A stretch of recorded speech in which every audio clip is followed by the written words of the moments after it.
Hi Earth Signs, Taurus, Virgo, and Capricorn. Welcome po sa ating channel. Ito yung Daily Gabay Tarot Reading for September 6, 2023. Please be reminded that this is channel reading po. So maaari kayo makarelate o hindi. Just take what resonates. Gamitin ang reading na ito bilang gabay lamang.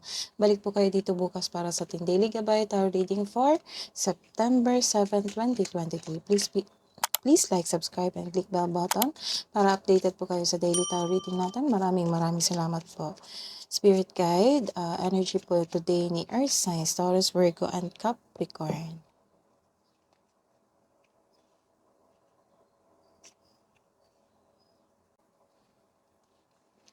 This is reverse card. Nagkaroon ng delay sa inyong pag-aantay. Nagkaroon ng disappointment.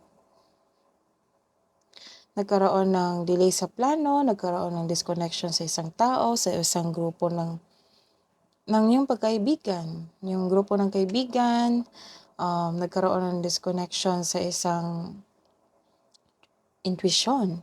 Siguro it may be frustrating or disappointing, pero kailangan mo itong pagdaanan kasi part ito ng inyong learning journey. So be still flexible and patient is what required at this time. So this is a reverse card also. Nagkaroon ka ng lacking of confidence dahil sa disappointed ka sa iyong inaantay. Nagkaroon ng impatience.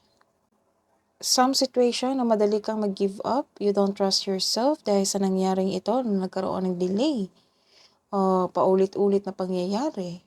So the advice is, have faith in the universe, face your fears with self-confidence and courage.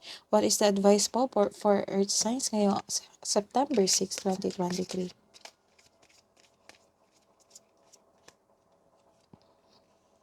So you are protected by angels. Wow, you are cherished and you are cherished by the angels. You are divinely guided. So some of you an advice from the universe that the support is all around you. You are divinely guided. Nagkaroon ng support from the universe, from your people, from your friends, and from your family. What is your career and money?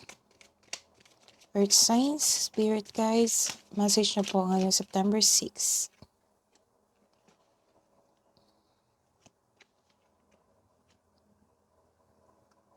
So this is the confirmation na nagkaroon ng disappointment, sadness towards sa inaantay nyo na pera or sa inyong kontrata, sa inyong proyekto, sa inyong buhay, karera.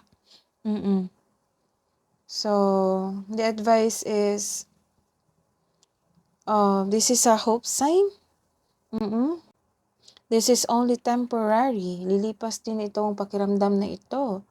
So, i-acknowledge mo lang yung pakiramdam mo, ang yung sadness and disappointment sa buhay, pera at karera para ma-express mo ito at ma-release. Go ahead and cry it out. I-express mo yung kalungkutan mo, yung grief.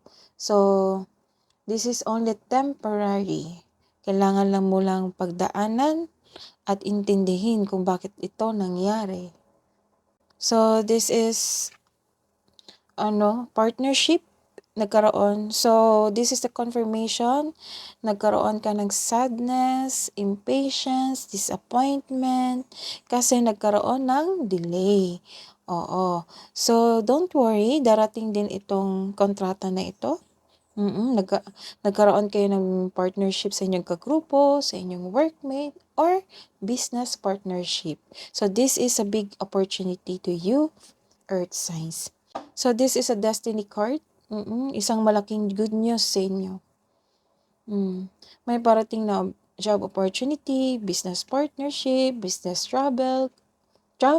business travel, kasosyo. Grab mo yung opportunity ito dahil may nakikita ako ditong financial growth. Opo. Basta po, planuhin ng mabuti, antayin, magkaroon ng patience, at sipagan sa araw-araw ng iyong mga gawain. Let's see your love and romance. For Earth Signs po, Spirit Guides, ngayong September 6. Wow.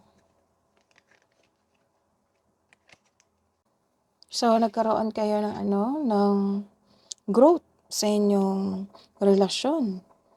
Kung nagkaroon kayo ng impatience sa inyong buhay trabaho, nagkaroon kayo ng mahabang pasensya, or nagkaroon ng iyong partner ng mahabang pasensya sa inyong mood. Kasi you felt grief dito eh. You felt disappointment, you felt sad. So, nagkaroon ng mahabang pasensya ang inyong kapareha sa inyo. Nagkaroon ng growth sa inyong relasyon. Oo. Some of you, mga single, nagmamadali kang magkaroon ng karelasyon. This card tells you na slow down and enjoy the adventure in this moment. The universe is bringing the right relationship to you at the right time. Kaya konting hintay lang, trust and have faith. Mapagpasensya at patuloy mong alagaan ang iyong sarili habang hinihintay mo yung bigay ng tadhana sa iyo. Wow.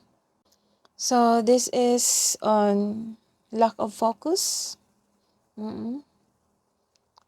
Lack of focus ang nakikita ko dito. So, para sa mga single, some of you, hindi pa handa na pumasok sa inyong relasyon kasi nag-focus pa ito sa kanyang personal growth and sa career growth.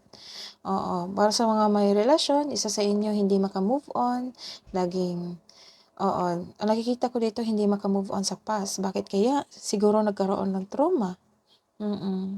So, forgive yourself. Forgive your past love. Para magkaroon ng freedom ang iyong sarili. Kasi nakikita ko dito nagkaroon kayo ng blessings, nagkaroon ng growth sa inyong relasyon. So, what's the hidden message from your secret admirer for singles? You speak to me through music. Wow. Siguro nag-uusap kayo through music kung ano yung bagong music, kung ano yung hit, kung ano na yung nakasali sa top 10 Billboard music, ganun. So, in relationship po, ano po yung hidden message from your partner? So, nagsisinungaling siya sa iyo. I regret lying to you. Ano kaya yan? So, love message po. Love message para kay Earth Signs. So, this is a confirmation na nagkaroon kayo ng transformation sa inyong buhay pag-iibigan o di kaya sa inyong buhay karera kasi may nakikita ko ditong happiness. Ang ending ng iyong energy, from sadness, from disappointment to sadness to grief, and ang ending niya is happiness. So, what's the advice pa po? Para kay Earth Signs, Taurus, Virgo, and Capricorn. Expect powerful change. Dalawa na yung advice. Message from the universe. So, expect the transformation, big transformation. Expect the big blessing. So, claim it, Earth Signs. May parating na bagong transformasyon or big transformation, transition. So, this is a new cycle of your life. So, expect powerful change. So, what is the message from angels, archangels, and spirit guides?